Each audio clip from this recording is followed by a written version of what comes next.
Quentin Grimes, Marc Stein, continues to ball out for the Philadelphia 76ers. They lost last night as the Rockets had a 25-point comeback in one of the most entertaining and goofy games I've watched all season long. I was thoroughly entertained by what I watched between the Rockets and the Sixers last night. But Quentin Grimes, in 9 games in the month of March, averaging nearly 29 points per game, nearly 6 rebounds, nearly 5 assists per contest. He's got 2 40-point games, including a career-high 46 last night against the Rockets and 44 earlier this month in a win over the Golden State Warriors. And a lot of folks are obviously seeing what Grimes is doing, and obviously not in a Mavericks uniform. Let's just jump to it. Did Quentin Grimes ask out of Dallas to get himself to Philadelphia, given the context of the trades that took place before he was shipped out? Based on my best information, the answer is no.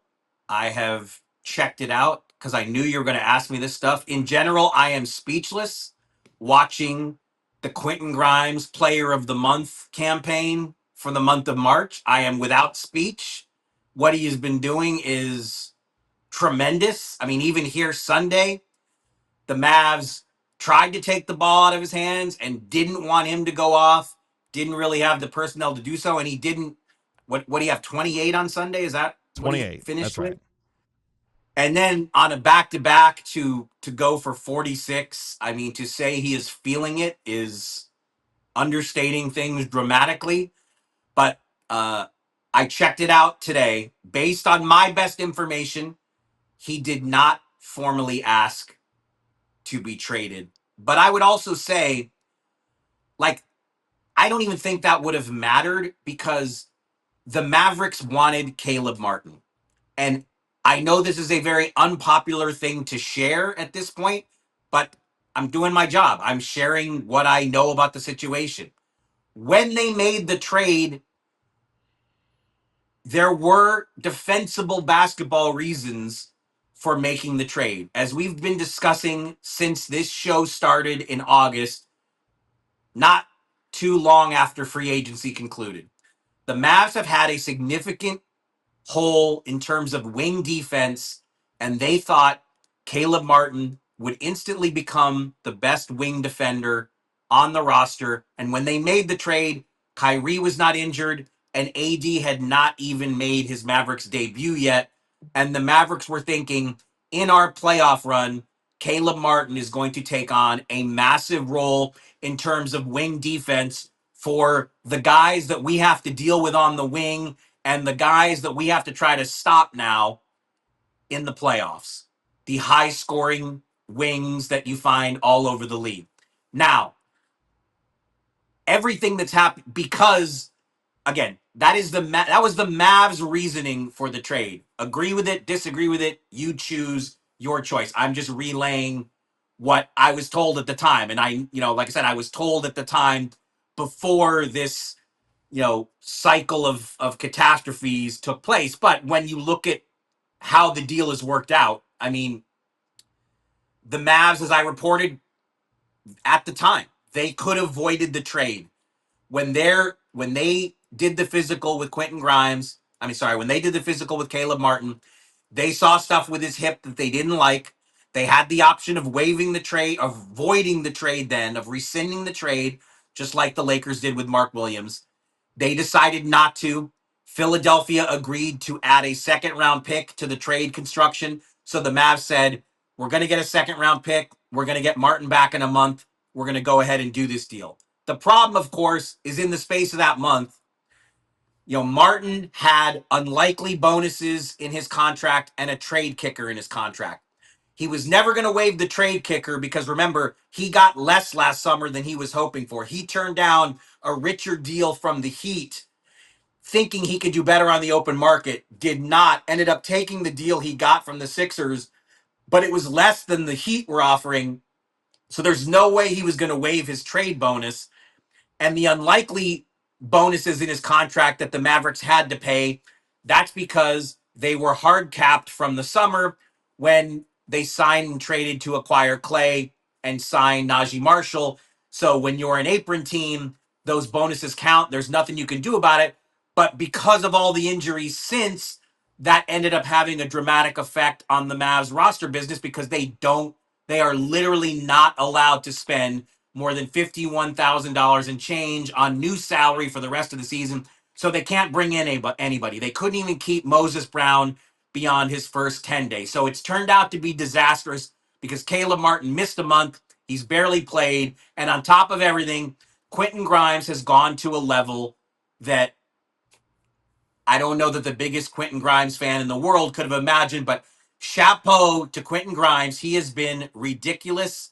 He has been sensational.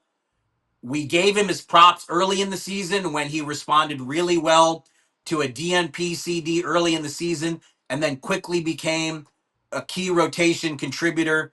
But the man is seizing his opportunity in Philly with as much aplomb as you can muster and has become an incredible story. And seriously, the Sixers won't win enough for him to be player of the month in March, but something tells me that when the league announces the player of the month for March and when they have the list of other nominees, Grimes' name will be on there because he should be on there. He should. Yeah, and we're about to talk about Grimes a little bit more though in our final segment, but just you mentioned the DMP that he got, and my impression of that situation was that both Grimes and Najee started slow. They took a little bit to adapt to the team. But my impression was that Grimes was doing or believing he could do a lot of what he's now doing in Philly. There was a lot of moments leading up to that DMP where he was trying to be an ISO scorer. He was, you could argue, and at times the turnovers, and the missed shots showed that, he was, biting off more than the role that Dallas saw for him. And I think when he came back, there was still a hesitancy. Even he had good games, but I always felt like there was a hesitancy from Jason Kidd to fully play him past the role that he envisioned for him. I don't know if you have any thoughts or info or feelings about that, but when the trade happened, all of that seemed to make sense to me that a player who felt like they should be doing more in Dallas than what Dallas wanted him to do. And again, he is obviously showing why he felt that way here in Philly. It felt like there was a disconnect between, the player and the role. I mean, I got to say, from my seat, it was more about Caleb Martin representing a player that they didn't have on the roster, but also crucially, and I left this part out before, and it cannot be left out. Caleb Martin is signed to a multi-year deal at sub $8 million a year. And that's the price range that the Mavericks wanted to appropriate to that role. And Quentin Grimes clearly had aspirations for more in free agency, which is why they didn't come to a deal in October when Grimes was still eligible for a rookie scale contract extension up to the day before opening night. So the fact that Martin was a good wing defender, a proven wing defender with a playoff resume, and signed to the kind of deal already that Dallas would have liked to have signed Grimes, those are the reasons to me that Caleb Martin had such strong appeal to the Mavericks. To me, my read, it was not about what Quentin Grimes wasn't doing. Because look, I want to be clear, Quentin Grimes is a absolutely undeniable, unquestionable player of the month candidate for March. He has been tremendous. But you do have to say he is getting opportunities offensively that he wouldn't have even gotten in Philly if Embiid and Paul George and Maxey were playing. I mean, he has taken full advantage of the opportunity. But the Sixers did not make this trade thinking they were getting a player who was capable of scoring 46 on the second night of a back-to-back in Houston. I mean, let's be honest. Did the Sixers think that this would be happening? I don't think so, because I mean, now they're the ones in the tough spot. I mean, Quentin Grimes is going to be a restricted free agent, and can Philly re-sign him? What kind of offer is he going to generate with the offensive skills that he's putting on display right now? Do you know why Dallas was the team? I mean, obviously, why Dallas was the team that sent out the second round pick after they came back to the trade when Martin's medicals came back. Dallas got a second round pick out of it, but up to that point, given the scenario, why was it Dallas that was sending out the second? They should have just kept the pick. Should have kept it. Well, look, I was not in the room for the negotiations, but I think that also speaks to how badly Dallas wanted Caleb Martin. Because again, at that point, Kyrie is playing.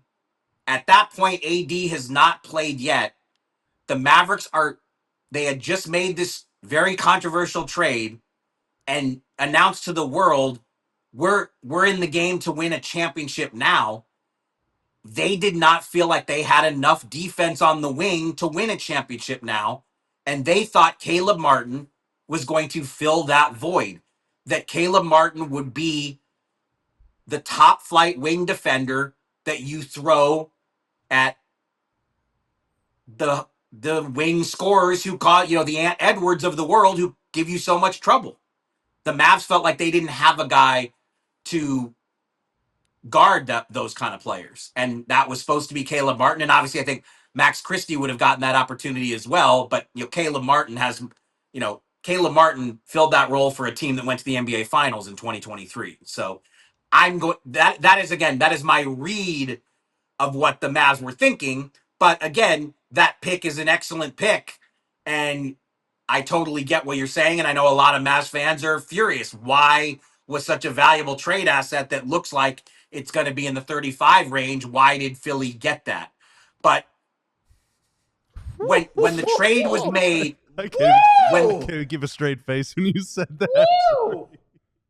What did I say? What did I say that made you guys laugh? Like the fact that that's going to be the 35th or 36th pick, and they want. That's a very valuable pick. Like the I get why idea, people are mad. Again, your read, the idea that they wanted Caleb Martin so badly that they was willing to smoke away a top 35 pick in order to do it. Woo! That's remember, a lot to take in. That's a lot to take in. I remember hearing like 2 years ago, before all this, like someone was talking about Nico, and it was I think it was said in a complimentary way at the time, was like, Nico will do a lot to get the guys he wants.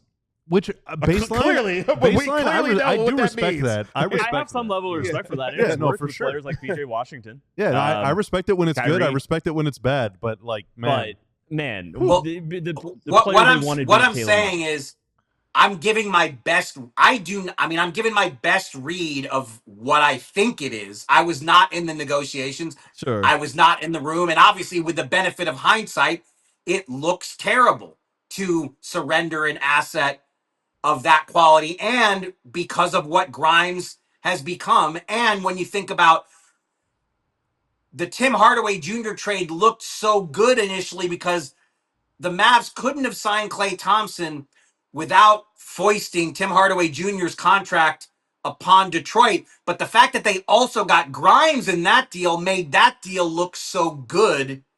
And now here we are 6, 7, 8 months later, and Grimes has been sent away in a deal that, it's an exaggeration to say that it has Mavs fans as upset as the Luka deal, but it certainly has. I feel like I'm reading as much about the Quentin Grimes trade in terms of fan dismay as I am about the trade. We all silly like the mayor.